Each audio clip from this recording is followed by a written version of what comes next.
At an MMA gym in the outskirts of Los Angeles, a black belt instructor had just publicly mocked John Cena in front of 30 students. WWE.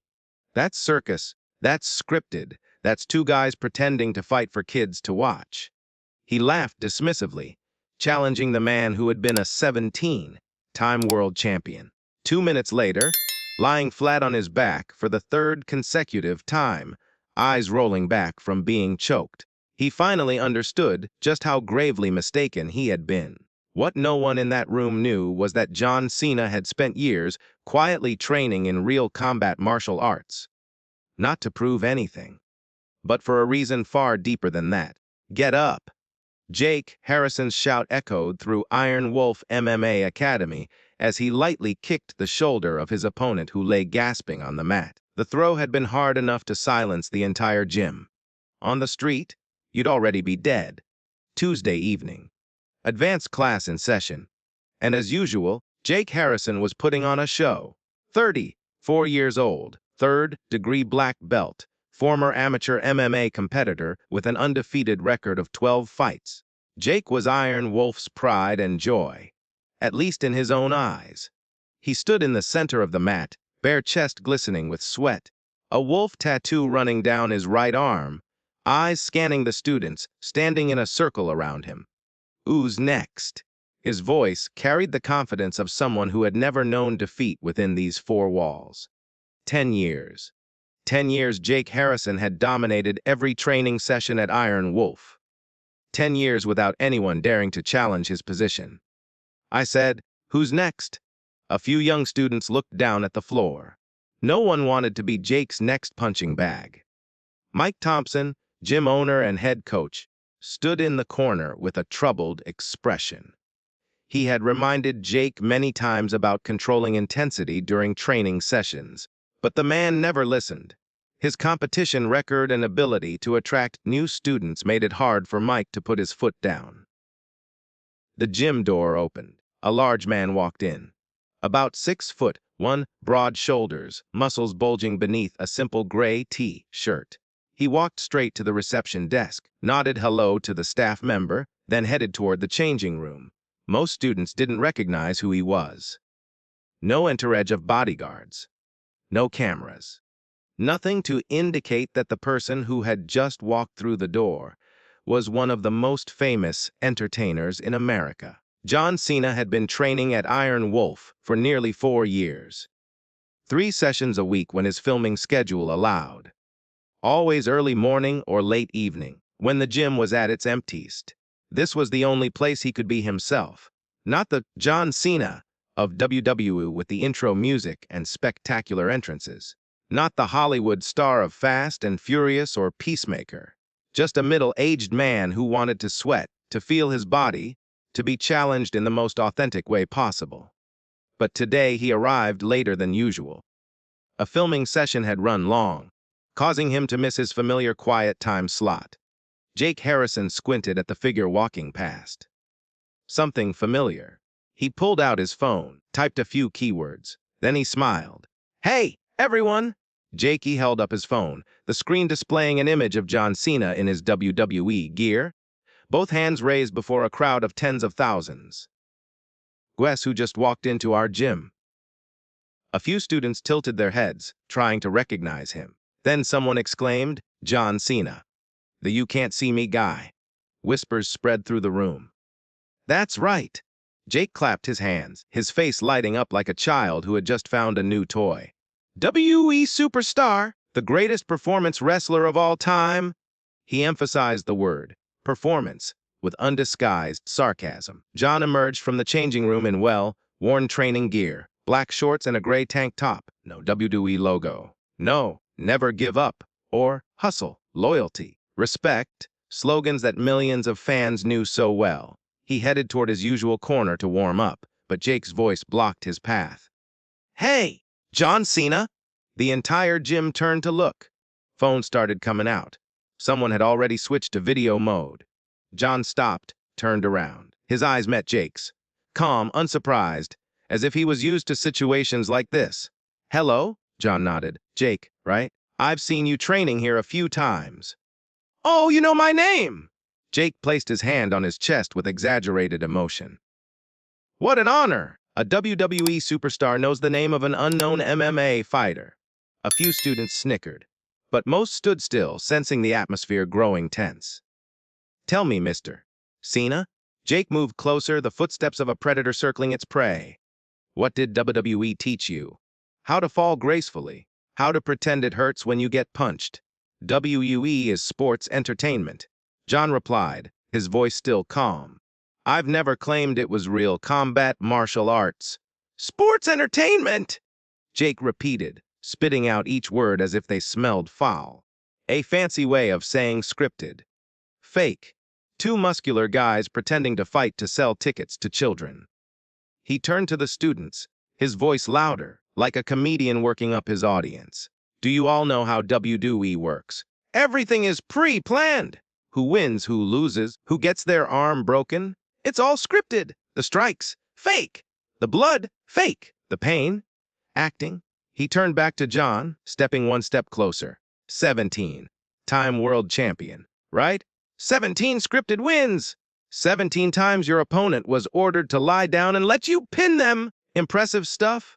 John stood motionless. Not a muscle in his face changed, as if Jake were talking about the weather rather than insulting 20 years of his career. Mike Thompson stepped forward, his expression tense. Jake, that's enough. Mr. Cena is a student here just like everyone else. Student. Jake laughed loudly. Coach, are you serious? You let a muscular actor come in here and train with us. With people who actually know how to fight. The gym owner hesitated. John had requested that his training be kept private, not wanting his presence to affect the gym's atmosphere. Mike had respected that, but now the secret had been exposed, and he didn't know how to handle it. John is one of the most dedicated students I've ever taught. Mike said, his voice careful. He's been coming here for nearly 4 years. 4 years. Jake raised an eyebrow, his surprise somewhat exaggerated. 4 years and I've never seen him. Oh, right, he must come during VIP hours. Hours when ordinary people like us aren't allowed to show up. It was true. John trained during off-peak hours, but not because of privilege, because he wanted to avoid exactly the situation that was unfolding. I train early mornings, John said. 5 a.m., before classes start. Oh, 5 a.m. Hollywood superstar wakes up at 5 a.m. Jake clapped slowly, mockingly. But wait, I'm curious. What exactly do you train? How to lift someone onto your shoulders.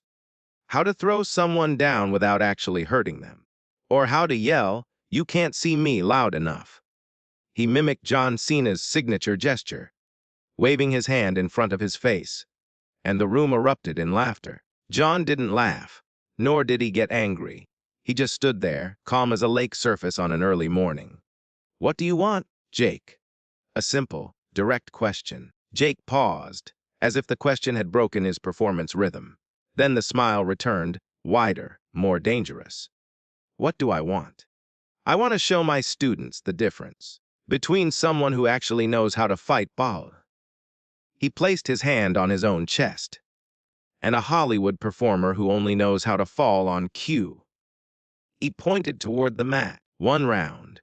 Just 1 round. You and me. So everyone can see what WWE is really worth when there's no script. The air in the room thickened. Phones raised higher. Someone whispered, "He's lost his mind." Mike Thompson stepped forward, his voice firm. Jake, no, this isn't how we treat students.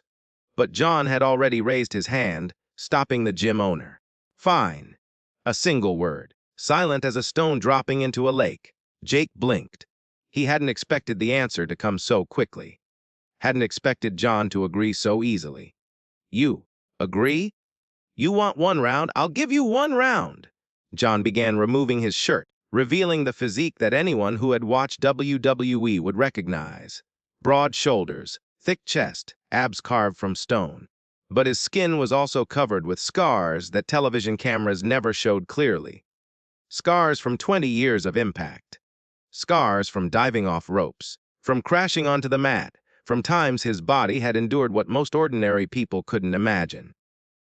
But I have one condition. John continued. What condition? This is demonstration only. Controlled technique. No one gets hurt. Jake burst out laughing, the sound echoing through the gym. Demonstration. That's exactly what you're best at, Mr. Cena! He turned to the students, raising both hands as if introducing the fight of the century. Did everyone hear that? The WWE superstar wants to demonstrate. Fine, I'll let him demonstrate. I'll demonstrate how a real fighter handles a circus clown. John said nothing more. He walked toward the mat, removed his shoes, took his position. Mike Thompson shook his head but didn't intervene further. He had known John long enough to understand that once he had decided something, no one could change his mind. And he also knew something that Jake Harrison didn't. That John Cena hadn't come here to learn how to fall. He had come here to learn how to stand up in ways that WWE never taught. They both stepped onto the mat. The students formed a tight circle, phones raised like a wall of glowing screens. In the age of social media, this moment would be immortalized within seconds. A WWE legend versus a local MMA instructor. The narrative had already written itself in their minds. Arrogant celebrity gets humbled by real fighter. Jake bounced on his toes, rolling his shoulders, shadowboxing the air with sharp, practiced movements.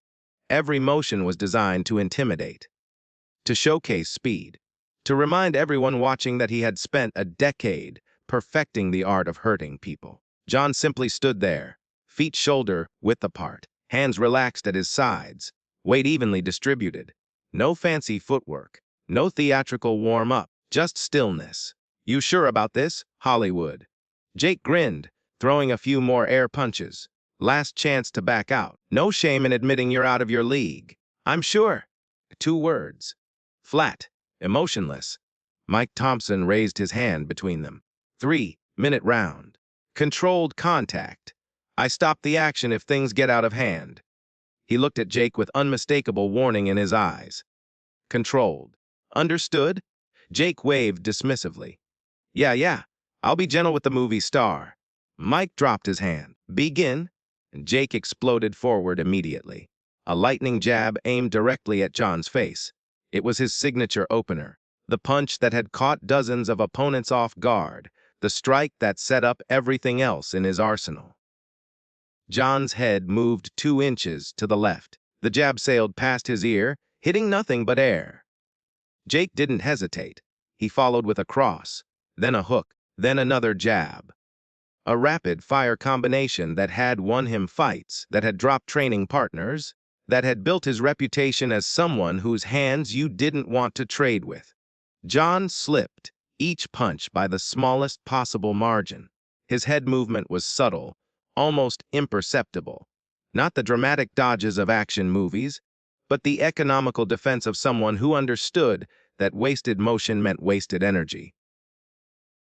A murmur rippled through the watching students. That wasn't beginner movement. That was something else entirely. Jake pressed forward, increasing the pace, throwing strikes at different angles and heights. Body shot, head kick, spinning back fist. He was pulling out techniques he usually saved for actual competition, techniques that required timing and precision, techniques that should have overwhelmed someone whose fighting experience came from choreographed matches. None of them landed clean. John's footwork kept him at the perfect distance. Close enough to counter, far enough to avoid damage. His hands came up in textbook defensive structure, elbows protecting his body, chin tucked behind his shoulder. Every movement spoke of repetition, of drilling, of hours upon hours spent learning how to not get hit. Lucky. Jake muttered under his breath, resetting his stance. You're fast, I'll give you that. But speed doesn't mean anything if you can't hit back. He changed tactics, shooting for a takedown. Dropping his level, reaching for John's legs, executing the wrestling entry that had put countless opponents on their backs. This was his bread and butter. The transition from striking to grappling where his ground game could take over. John sprawled. His hips shot back with perfect timing. His weight distributed exactly where it needed to be to stuff the takedown attempt. One hand controlled Jake's head, pushing it down, while his other arm worked to prevent any grip on his legs.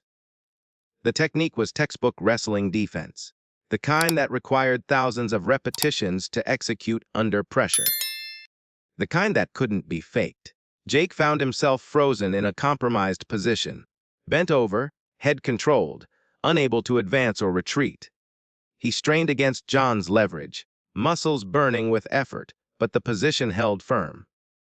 A young woman near the front whispered to her friend, "Did you see that sprawl? That's not amateur level." After several seconds, John released the position and stepped back, resetting to neutral stance. He hadn't attempted any offense, hadn't tried to capitalize on Jake's mistake, just defended and let go. The message was clear to anyone with grappling experience. He could have done more. He chose not to. Jake scrambled to his feet, face flushed.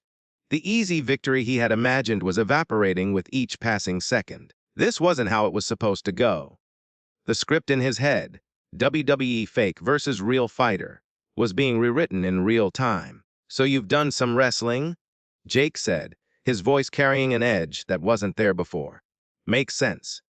WWE is basically wrestling cosplay, right? But let's see how you handle someone who actually knows submissions." He rushed forward again, this time clinching up, trying to use his weight and aggression to push John against the wall of students behind them. It was a bullying tactic, the kind of pressure that overwhelmed people who weren't used to close, quarters combat. John absorbed the pressure without yielding ground. His underhooks were solid, his posture strong, his balance unshakable. When Jake tried to trip him, John countered with a hip adjustment that neutralized the attempt. When Jake tried to throw knees, John's positioning made them ineffective. They grappled in the clinch for nearly 30 seconds. Jake straining, pushing, fighting for any advantage, while John maintained control with what appeared to be minimal effort. It was like watching someone try to move a mountain. Then John executed a simple inside trip. It happened so fast that most students didn't fully process it. One moment they were clinched. The next, Jake was falling, arms windmilling, and then his back slammed against the mat with a sound that echoed through the silent gym. John had controlled the descent perfectly. Enough force to complete the throw, not enough to injure.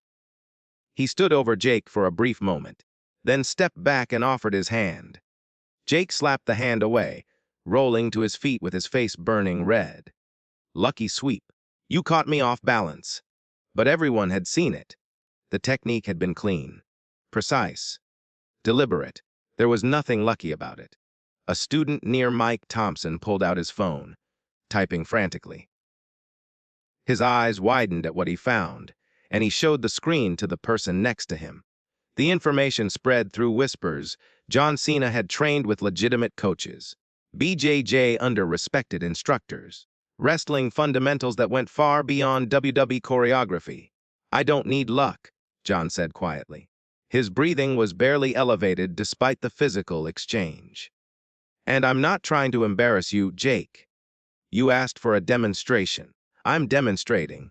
Something shifted in Jake's expression.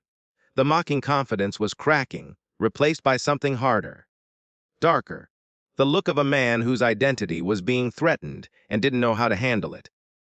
"Demonstration." Jake spat. "You keep using that word like it means something. Like you're doing me a favor by holding back." He raised his hands, bouncing on his toes again, but the rhythm was off now, aggressive rather than confident. "Stop playing defense and actually fight. Or is that all WWE taught you? How to survive until the script says you win?" John's expression didn't change.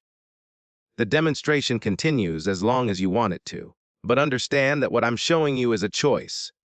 Every position I take, every counter I make, I'm choosing how far to go. That's the lesson." "Lesson?" Jake laughed, but there was no humor in it.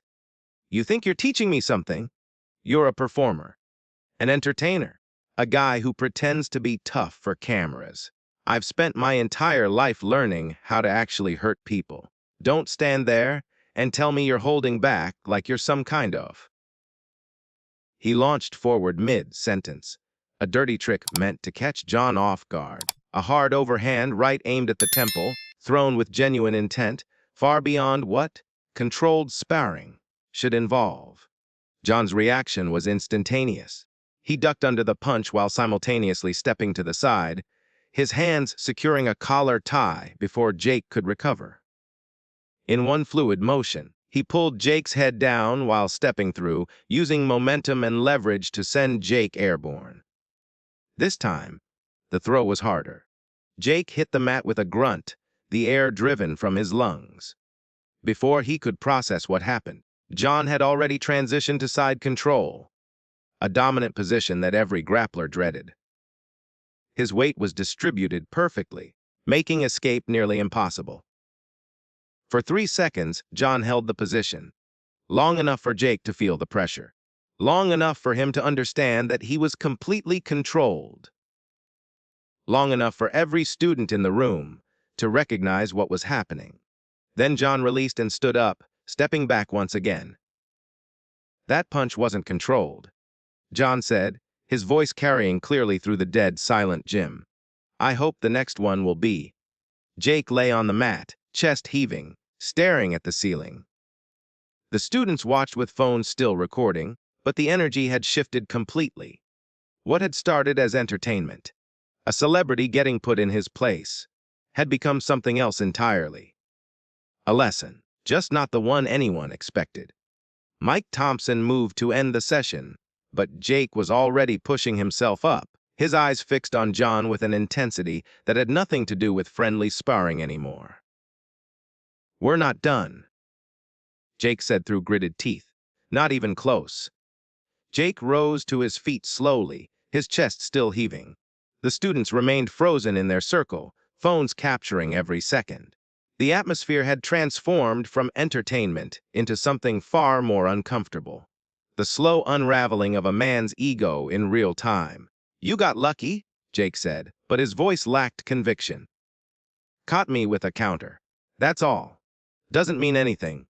John said nothing. He simply returned to his ready position, hands relaxed, breathing steady, waiting. Mike Thompson stepped forward. "Jake, I think we should. Stay out of this, coach." Jake's eyes never left John. The man wants to demonstrate. Let him demonstrate.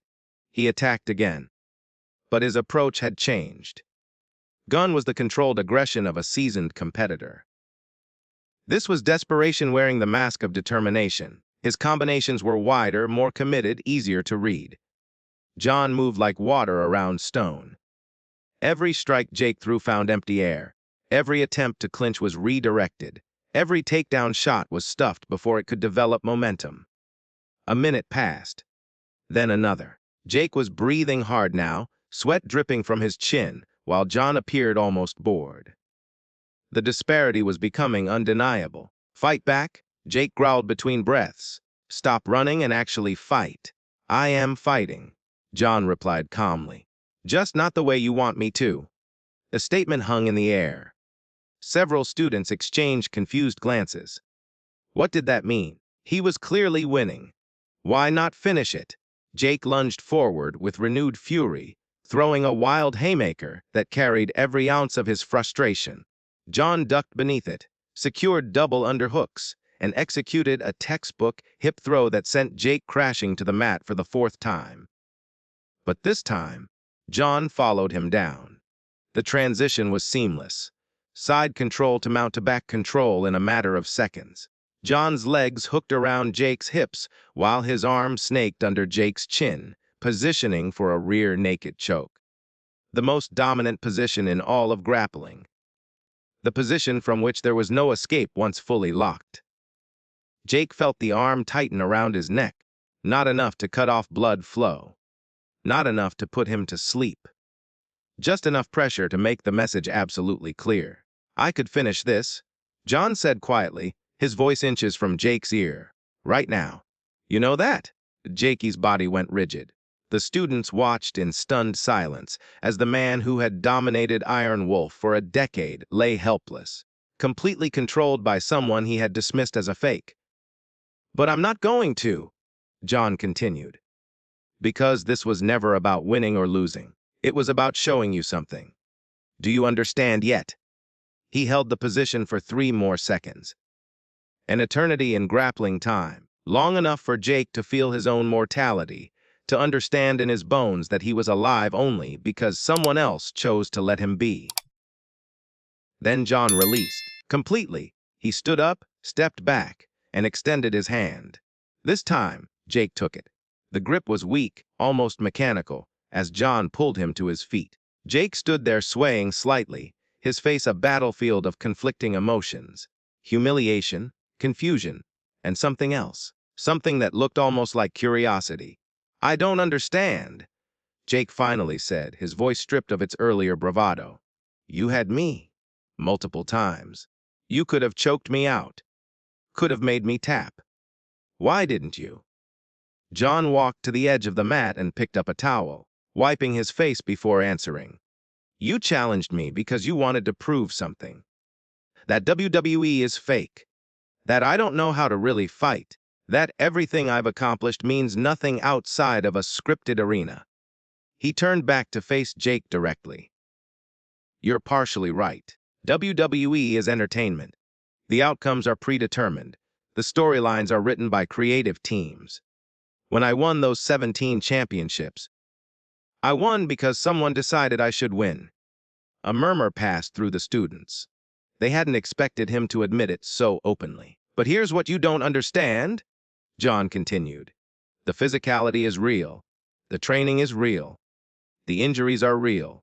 Every single night, for over 20 years, I put my body through punishment that would break most people. I've torn muscles, herniated discs, fractured bones, all while performing in front of millions who needed me to make it look easy." He paused, letting the words settle. "And somewhere along the way, I realized that wasn't enough. WWE taught me how to take damage, how to keep going when everything hurt, but it didn't teach me how to defend myself when there was no script. So I started training, not for cameras, not for storylines. For me, the gym had become so quiet that the hum of the air conditioning seemed deafening. Even the students who had been recording lowered their phones, drawn into something they hadn't anticipated. Jake shook his head slowly. 4 years. You've been training here for 4 years, and I never knew. Why hide it? Why not tell everyone that John Cena does real martial arts? Because the moment I publicize it, it becomes performance again." John's voice carried a weight that had nothing to do with the physical exchange they'd just had. People would want photos, videos, interviews about how John Cena trains MMA now. Brands would reach out for sponsorships. The media would write stories about the WWE star who proved he could really fight. He dropped the towel on a nearby bench. "I don't want any of that. This gym, these mats, these early morning sessions when no one else is around. This is the only space in my life where I'm not performing, where I'm just a student trying to learn. Do you have any idea how rare that is for someone like me?" A young man near the front of the circle raised his hand tentatively. "Mr. Cena, if you didn't want attention, why agree to spar with Jake? You could have just walked away." John considered the question carefully before answering, because walking away would have validated everything he was saying. That WWE people are soft, that we're all show and no substance, that we run from real challenges. He looked at Jake. "I've spent my entire career being told that what I do isn't real, and for years, I accepted that. I told myself it didn't matter what critics thought." His expression shifted, something vulnerable breaking through the calm exterior. "But it does matter. It matters because there's a generation of kids who look up to WWE performers, who wear the shirts and learn the catchphrases and believe that hard work and dedication lead to success. If I let someone publicly humiliate what I represent, what message does that send to them?" Jake stood motionless, processing. The man he had mocked as a circus performer had just dismantled him physically and was now dismantling something deeper. The comfortable narrative Jake had built about what separated real fighters from entertainers. "I owe you an apology," Jake said slowly, the words clearly unfamiliar in his mouth. What I said before, about WWE being fake, about you being a clown, that was out of line. Was? John agreed without softening, but I've heard worse. What concerns me isn't the insult to me personally. It's what your students just witnessed. He gestured to the circle of young faces surrounding them. They came here to learn martial arts, to develop discipline, to become better versions of themselves. And what they saw instead was their instructor using his skills to mock and belittle someone. That's not what martial arts is supposed to be about. The words landed like a physical blow. Several students shifted uncomfortably, recognizing the truth in them. Jake's face reddened, but not from exertion this time. You're right, Jake admitted, his voice barely above a whisper. I was showing off, using you to make myself look good. That's not. He stopped, struggling to find words. That's not who I want to be. Mike Thompson stepped forward, his expression mixing relief with concern. I think we've all learned something today. Perhaps we should return to regular training and... Wait.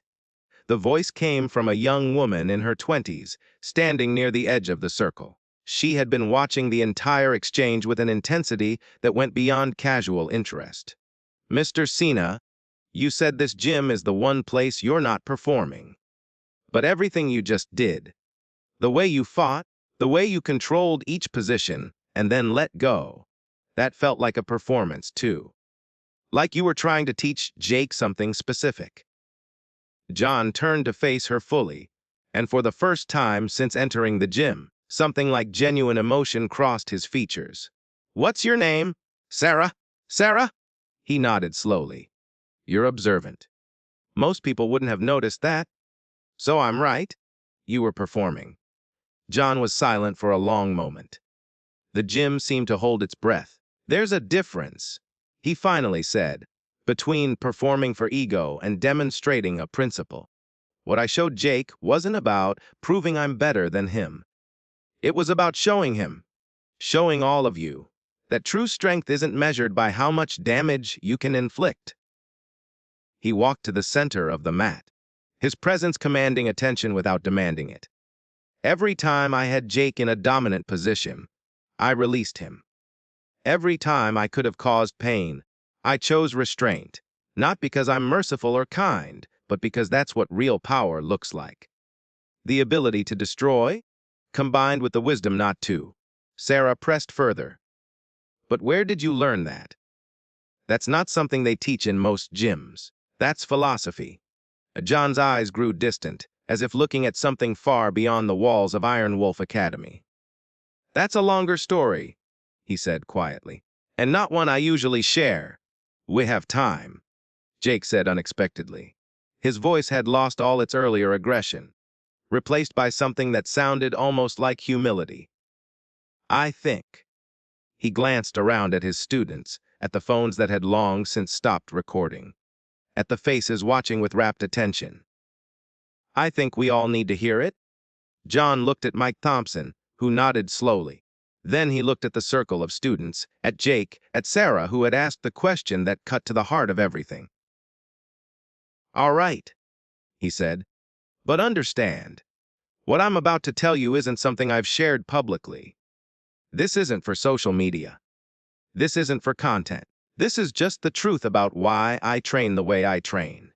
He sat down on the mat, cross-legged, and the students instinctively moved closer, forming a tighter circle around him. Jake hesitated, then lowered himself to sit as well, his ego finally surrendering to curiosity. It started with make a wish, John began. Most people know I've granted over 650 wishes for kids with critical illnesses. What they don't know is what that experience did to me. The circle of students leaned closer. Even the ambient sounds of the gym seemed to fade, as if the building itself wanted to listen. My first wish was an accident. John continued, his voice softer now than it had been during the entire sparring session. I was backstage at a show in 2002, still new to WWE, still trying to figure out who I was supposed to be. Someone grabbed me and said, "Hey, while you're waiting, Come meet this family. I didn't know what make a wish was. Didn't understand what I was walking into. He paused, his eyes fixed on a point somewhere beyond the mat. There was a boy. Maybe 8 years old. Leukemia. He was wearing my merchandise. A shirt I had only started selling a few months earlier. When he saw me, his face lit up like I was the most important person in the world. He couldn't stop talking about my matches, my moves, my catchphrases. For 15 minutes, I was his hero. John's hands, which had been so controlled during the fight, now clasped together tightly. 3 weeks later, I got a letter from his mother. He had passed away, but she wanted me to know that those 15 minutes were the happiest he had been in months, that he talked about meeting me until his final days. That somehow, a guy who pretended to fight for a living had given her son something real to hold on to. Sarah wiped her eyes quietly. Several students shifted, uncomfortable with the sudden weight of the story. After that, I made a promise. Whenever Make-A-Wish called, I would drop everything. Didn't matter if I was filming. Didn't matter if I was injured. Didn't matter if I had been awake for 30 hours. If a child wanted to meet John Cena would be there. He looked up at Jake, who sat motionless, all traces of his earlier arrogance completely gone. 650 wishes. 650 children facing illnesses that most adults couldn't handle. Cancer, heart defects, genetic disorders, diseases I couldn't pronounce, let alone understand. And every single one of them taught me something about strength that I never learned in a wrestling ring. What did they teach you? Jake asked, his voice rough. John took a slow breath before answering. They taught me that real strength has nothing to do with muscles, nothing to do with winning fights, nothing to do with championships or accolades or how loud the crowd cheers your name. He uncrossed his legs, leaning forward slightly.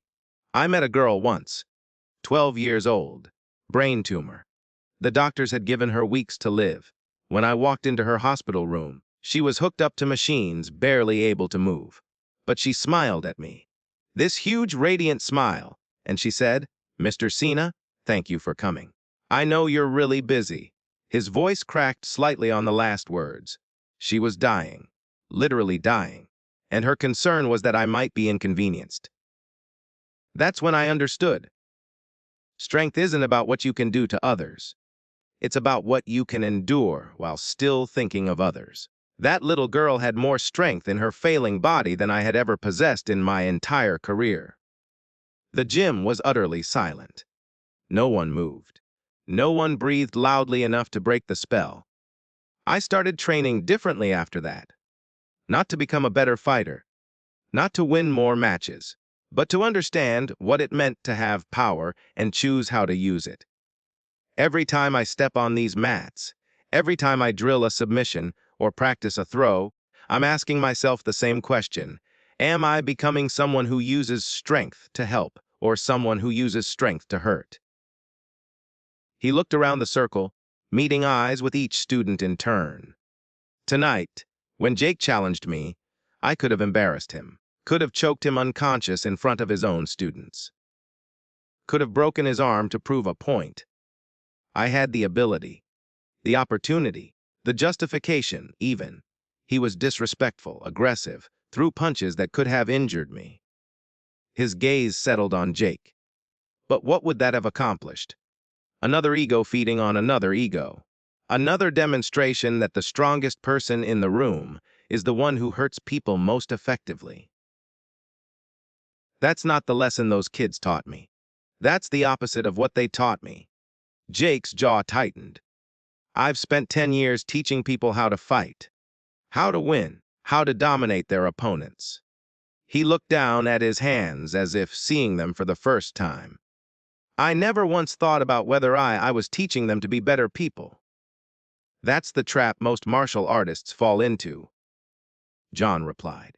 We get so focused on technique, on competition, on proving ourselves, that we forget why these arts were developed in the first place. The best fighters I've ever trained with, the ones who could genuinely hurt anyone they wanted, were also the gentlest people I've ever met, because they had nothing to prove. Their confidence came from knowing what they could do, not from needing others to acknowledge it. A young man in the circle raised his hand. Mr. Cena, you mentioned injuries earlier. WWE injuries. What kind are we talking about? John let out a small laugh, though there was no humor in it. You want the full list? Herniated disc in my neck that required surgery. Torn pectoral muscle, completely detached from the bone. Torn triceps. Torn quad. More concussions than I can count. Separated shoulders. Broken nose multiple times. I've wrestled with injuries that would have kept most professional athletes sidelined for months. He rolled his shoulder, a gesture that spoke of permanent damage managed rather than healed. People say WWE is fake because the outcomes are predetermined. But the physical toll is very real. Every night, we're throwing our bodies at each other, taking falls that would hospitalize normal people, performing moves that put tremendous stress on joints and spines. The difference between WWE and MMA isn't that one is real and one is fake. It's that in MMA, you're trying to hurt your opponent. In WWE, you're trusting your opponent to hurt you safely. That trust requires its own kind of skill. Mike Thompson spoke for the first time in several minutes. I've watched John train here for years. His work ethic is unlike anything I've seen. 5 in the morning, 3 days a week, never missing a session unless he's literally on another continent. He never asks for special treatment. Never name drops. Most of my students didn't even know he trained here until tonight. Why the secrecy? Sarah asked. If you're trying to learn real martial arts, wouldn't it help to have training partners who challenged you? I have training partners who challenge me, John answered. Just not publicly. There are a few people here who know, Mike, obviously, and a handful of others who train during the same early hours. We have an understanding. What happens on these mats stays on these mats. He glanced around the room at the phones that had long since been pocketed. I'm trusting all of you with something tonight. This story, this conversation, it's not content. It's not meant to be posted and shared and turned into viral clips. If that's what happens, I'll be disappointed. But I won't be surprised. That's the world we live in now. Jake straightened his posture. I'll make sure nothing leaves this room. Anyone who posts anything from tonight can find another gym. The statement carried weight. Several students who had been subtly reaching for their phones stopped. Thank you, John said simply.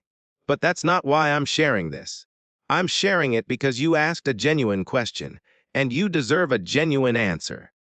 The philosophy I'm demonstrating, the restraint, the controlled release, the choice not to cause harm when harm would be easy. It comes from spending time with people who were running out of time. He stood up slowly, his large frame unfolding with the grace that came from decades of body awareness.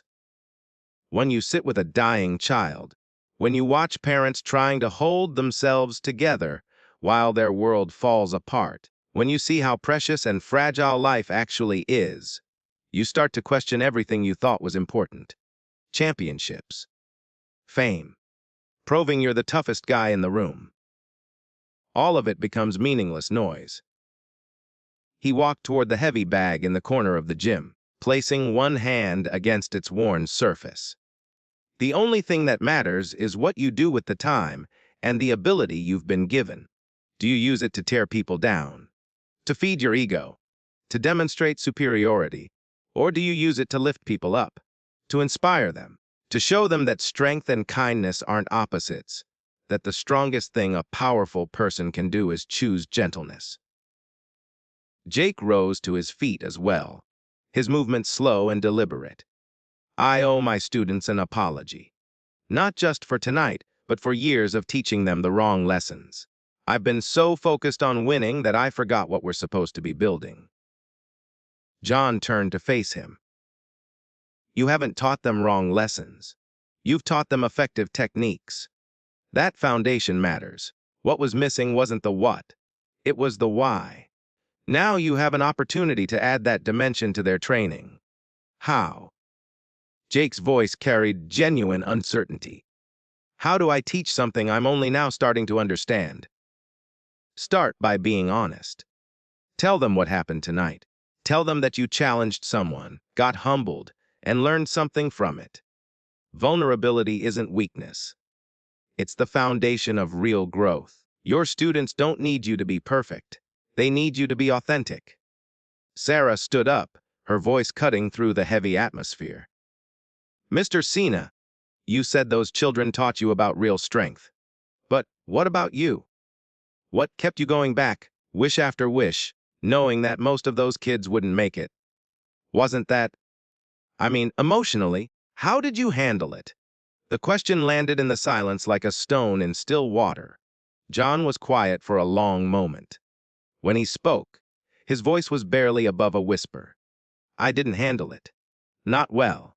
There were years when I would finish a wish visit, get in my car, and just sit there, crying, sometimes for hours. I'd think about my own life, the fame, the money, the opportunities, and wonder why I got all of that while these innocent kids got handed death sentences before they learned to drive. He turned back to face the group, and for the first time all evening, his composure showed cracks. I'm not a saint. I'm not some enlightened master who has it all figured out. I'm a guy who stumbled into something bigger than himself and spent years trying to understand what it meant.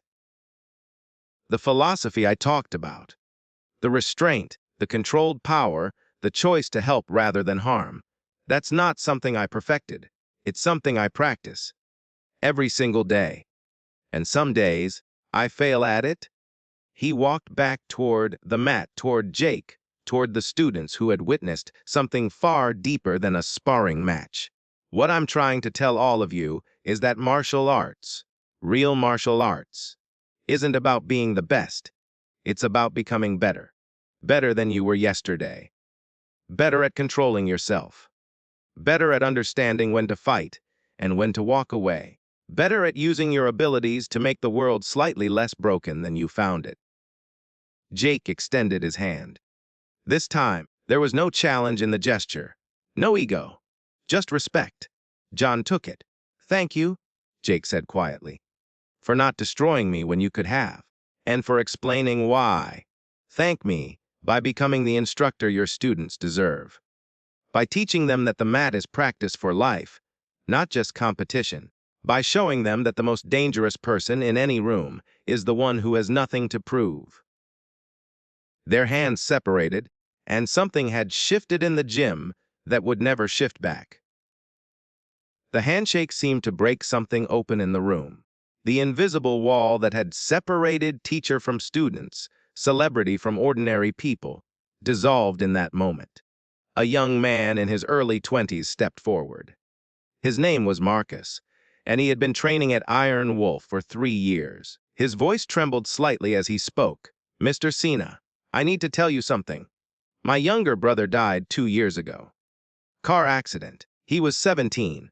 Marcus paused, swallowing hard. He was a huge WE fan. Had your poster on his wall. Watched every match you were in. John's expression softened immediately. I'm sorry for your loss. That's not why I'm telling you this. Marcus took a shaky breath. After he died, I didn't know what to do with myself. The grief was gay. I can't even describe it. My parents fell apart. I started drinking. Dropped out of college. Everything felt pointless. The other students watched in silence. Some had known Marcus for years but had never heard this story. One night, I was at my lowest. Really low. I found my brother's old WWE DVDs and started watching them, just to feel close to him somehow. And there you were, doing your thing, saying never give up over and over. I used to think that catchphrase was corny, just marketing nonsense. His voice cracked. But that night, sitting in my dead brother's room, surrounded by his stuff, those words hit different. I thought about what he would say if he could see me, if he knew I was about to give up on everything, and I realized he would be so disappointed. Not angry, disappointed, because he never gave up. Even when things got hard, he kept pushing. Marcus wiped his eyes with the back of his hand. I walked into this gym the next week. Didn't know anything about fighting. Didn't care about getting strong or learning techniques. I just needed something to hold on to. Something that required discipline and commitment. Something my brother would have respected.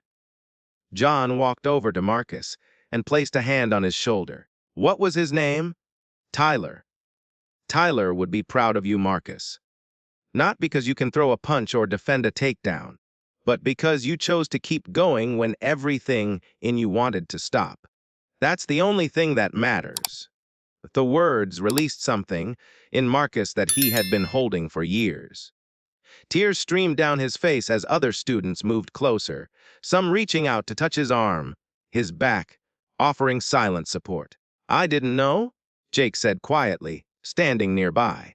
3 years you've trained here, and I never knew what you were carrying. Marcus laughed through his tears. You never asked. It was always about technique, about competition, about being tougher than the next guy. The accusation was gentle, but it landed hard. Jake's face showed the impact. You're right. I never asked. Never made space for anything beyond the physical training. He looked around at his other students. How many of you came here carrying something similar? How many of you are using these mats to process pain I don't know about? Slowly, hands began to rise. 1, 3, 7, more than half the room. A woman named Rachel spoke next. I survived an abusive relationship.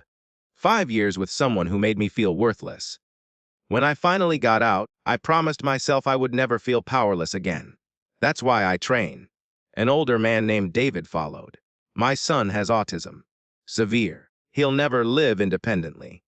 I come here because for 2 hours, 3 times a week, I can focus on something other than worrying about what happens to him when I'm gone. More stories emerged. A teenager dealing with bullying at school. A middle-aged woman processing her divorce. A young professional drowning in anxiety and depression. Each person had walked through Iron Wolf's doors, seeking something beyond physical fitness, seeking a space where their pain could be transformed into something constructive. John listened to each story without interrupting, his attention fully present for every person who spoke. When the sharing finally subsided, he addressed the group. What you've just done, sharing your truth with each other, that's harder than any fight. That takes more courage than stepping into a cage or a ring. And it's exactly what martial arts should facilitate. He began walking slowly around the circle, making eye contact with each person. The greatest martial artists in history weren't just skilled fighters. They were healers, teachers, philosophers. They understood that combat training was a vehicle for something deeper, a method for confronting your own limitations, your own fears, your own darkness, in a controlled environment. He stopped in front of Jake. When you teach someone how to throw a punch, you're not just teaching mechanics. You're giving them a tool that could hurt or help. The same punch that can break someone's jaw can also protect an innocent person from an attacker. The difference isn't in the technique, it's in the character of the person throwing it. Jakey nodded slowly, absorbing every word. From now on, Jake said, his voice carrying new conviction, this gym is going to be different. We're still going to train hard, still going to develop real skills, but we're also going to talk about why we're here, about what we're building toward, about who we want to become. He turned to face his students fully. I've been your instructor for years. Some of you have trained with me since the beginning. And tonight, I learned that I've been failing you in ways I didn't even recognize. I focused on making you fighters when I should have been helping you become warriors. There's a difference. Fighters compete. Warriors protect. Fighters seek victory. Warriors seek growth. Sarah raised her hand. Jake, what about you? What brought you to martial arts? The question caught him off guard. In all his years of teaching, no student had ever asked about his origin story. He had always positioned himself as the authority, the expert, the one with answers rather than questions. I started fighting because I was angry. Jake admitted, his voice lower than before. My father left when I was 12. Just packed a bag and disappeared. No explanation. No goodbye. One day he was there, the next he was gone. He sat down on the mat, suddenly looking much smaller than the imposing figure who had challenged John earlier. I spent my teenage years furious at the world, got into fights at school, got expelled twice. The only thing that kept me out of prison was a boxing coach who saw something in me and channeled all that rage into training. He saved my life. Honestly, his eyes grew distant with memory. But he never helped me deal with the actual anger. Just gave me a productive outlet for it. So I became a fighter, won matches, built a reputation, opened this gym. And somewhere along the way, I convinced myself that dominating others was the same as being healed. He looked up at John.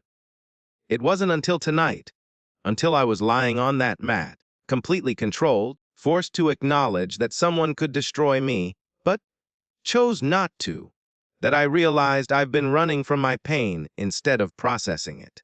Every time I pushed a student too hard, every time I mocked someone for being weak, I was really fighting my own sense of helplessness. The 12-year-old boy who couldn't stop his father from leaving. The vulnerability was raw and uncomfortable. Several students looked away, unprepared to see their instructor exposed so completely. Jake? John said quietly, moving to sit across from him. What you just did takes more strength than anything you've ever done in competition. Admitting your wounds publicly, in front of people who looked up to you as invincible. That's not weakness. That's the beginning of real power. I don't feel powerful. I feel embarrassed. Exposed. Good. That means it's real. John leaned forward slightly. The mask we wear. The tough guy, the champion. The instructor who has all the answers. That mask protects us, but it also imprisons us. You can't heal what you won't acknowledge. You can't grow past pain you refuse to feel. Mike Thompson walked over and sat beside Jake, placing a weathered hand on his shoulder. I've known you for 15 years. Watched you build this place from nothing. And this is the first time I've ever seen the real you. Not Jake the fighter. Not Jake the instructor. Just Jake. The gym felt different now. The fluorescent lights still hummed. The mats still carried the smell of sweat and effort. The equipment still waited for the next training session. But something intangible had shifted. A community that had been fragmented by hierarchy and ego had begun to recognize itself as something more. A teenage student named Danny raised his hand hesitantly. Mr. Cena, you said earlier that every time you secured a dominant position, you chose to release it, that you were demonstrating something. Can you explain that more? Like, technically. Because I've been training for a year and my instinct is always to finish. To win. John smiled at the question. Danny, right? How old are you? 16. When I was 16, my only thought was proving myself. Proving I was strong enough, tough enough, good enough. Every contest was about winning, about dominance, about showing the world I mattered. He paused. That's a natural phase. Nothing wrong with it. Competition drives us to improve, to push our limits, to discover what we're capable of. He stood up and moved to the center of the mat. But there comes a point, different for everyone, when winning stops being enough. When you realize that defeating others doesn't actually make you feel better about yourself. The victory is empty, and you need another one, and the hunger never gets satisfied. He gestured for Jake to join him. Jake, would you mind helping me demonstrate something? The Jake stood immediately, walking to face John on the mat. The tension from earlier was completely gone, replaced by something collaborative. Attack me with a committed strike, whatever you want. Jake hesitated briefly, then threw a controlled right cross.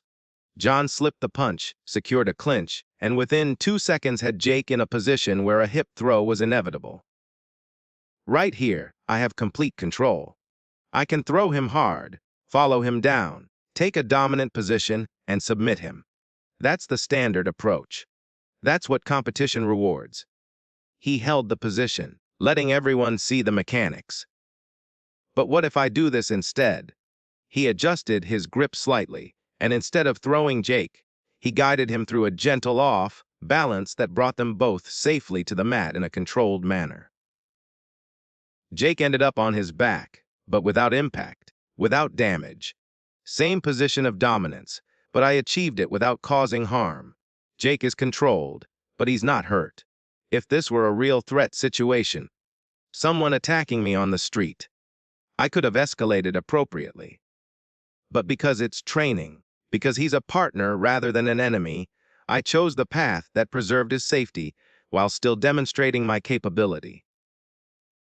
He helped Jake up. That choice, the conscious decision about how much force to apply, is what separates a fighter from a warrior. A fighter uses maximum force because that's what wins. A warrior calibrates force to the situation, using only what's necessary and nothing more. Danny nodded slowly, processing. So restraint isn't about being soft. It's about being precise. Exactly.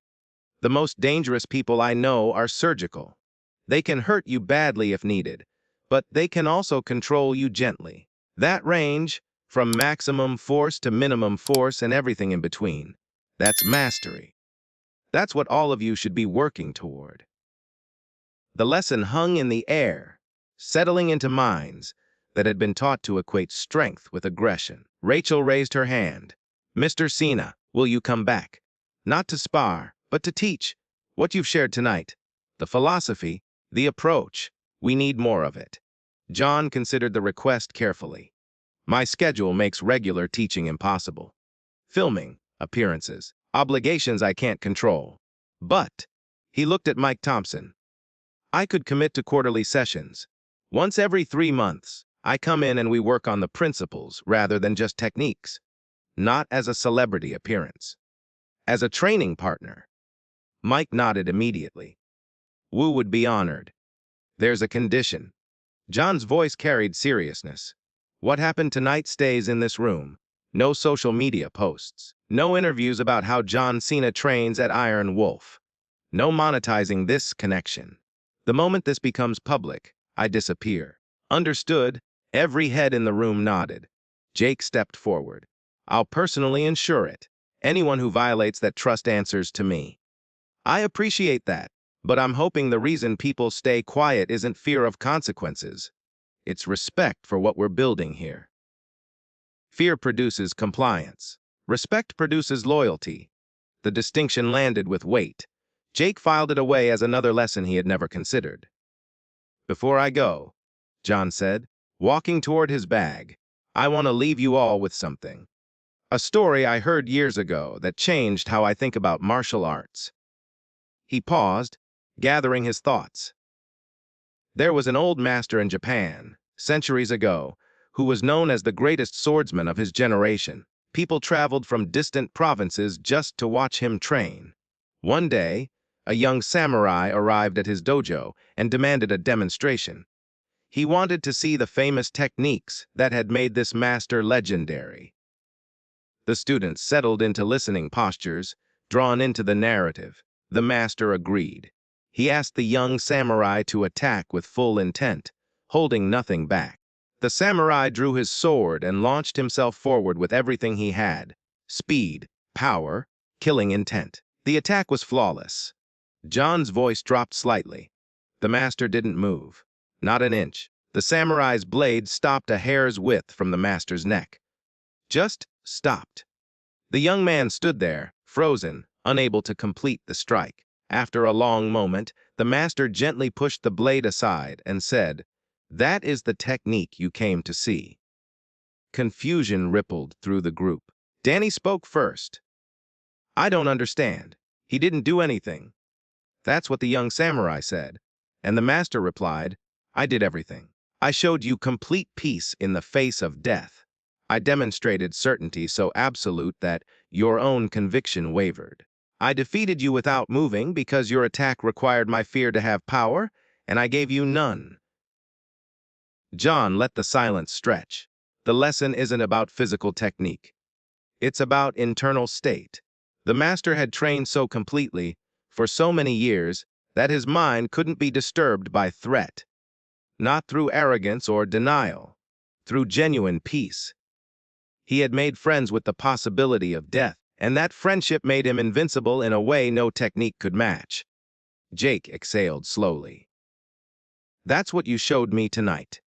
When I attacked you, when I mocked you, when I tried to provoke you, nothing landed. Not because you were suppressing your reactions, but because you genuinely weren't disturbed. I was disturbed, John admitted. I'm human. Your words stung. Your disrespect bothered me. The difference is that I've learned to acknowledge those feelings without being controlled by them. When you threw that dirty punch, I felt a flash of anger. But by the time my body responded, I had already chosen how to direct that energy. Not toward hurting you, toward teaching you. He picked up his bag, slinging it over his shoulder. That's what I want all of you to practice. Not suppression. Not pretending you don't feel things, but creating space between stimulus and response. Enough space to make a choice rather than just react. That space is where your humanity lives. That's where you become more than your instincts. He walked toward the door, then stopped. Jake. Yeah. You asked me earlier why I agreed to spar when I wanted privacy. The real answer is that I saw something in you. Something familiar. Jake frowned. What do you mean? The anger. The need to prove yourself. The way you used aggression to mask pain you didn't know how to process. I recognized it because I lived it. For years, I was exactly where you are, using physical dominance to feel powerful because I felt powerless everywhere else. He turned to face Jake fully. You have a choice now. You can let tonight be an embarrassing memory you try to forget, or you can let it be the beginning of something different. The students in this room just watched their instructor get humbled. That could destroy your authority, or it could transform it. Which one happens depends entirely on what you do next. Jake stood straighter. I know what I'm going to do. Starting tomorrow, this gym changes. Not the training, the culture. We're going to become what you described. A place where people don't just learn to fight. A place where they learn who they want to be. John smiled for the first time since entering the gym. Then tonight was worth it. He pushed open the door, and the cool Los Angeles night air rushed in. The students watched him go, none of them quite believing what they had witnessed. Mike Thompson cleared his throat. Class dismissed. But before you go, Jake has something he wants to say. Jake moved to the center of the mat, the same spot where he had stood earlier to mock John Cena. His posture was different now. Humbler, more grounded. What you saw tonight was me at my worst. I let ego drive me into a confrontation that exposed everything I've been hiding from. And I'm grateful it happened, because I needed to see myself clearly.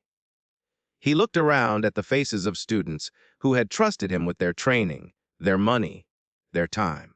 I've been a good technician but a poor teacher. I've given you skills without wisdom, competition without character. Starting now, that changes. We're going to rebuild Iron Wolf from the foundation up. Same techniques, but new purpose. Anyone who's not interested in that journey is free to leave. No hard feelings. No one moved. Good. Then let's agree on something together. What happened tonight? The details, the stories, the personal stuff. Stays here. Not because Mr. Cena asked, but because we respect what he shared with us. This community has just been given a gift. Let's be worthy of it. Sarah spoke up. What about you, Jake? What are you going to do differently? I'm going to start listening. To ask why you're here instead of just correcting your form.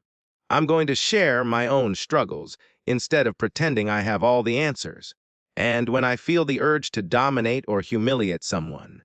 He paused, remembering the moment John had him in a rear naked choke.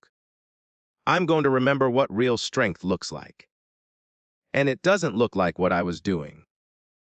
The students began gathering their things slowly, reluctant to break the spell of the evening. Conversations started in hushed tones, processing, reflecting, connecting in ways they never had before. Marcus approached Jake directly. Thank you for what you said earlier about not asking what we carry. I needed to hear that acknowledged. Jake put a hand on his shoulder. Tyler would be proud of you. And I'm sorry I never created space for you to tell me about him. The two men stood in silence for a moment, a bridge forming across years of unspoken distance. Outside, in the parking lot, John Cena sat in his car. He hadn't started the engine yet.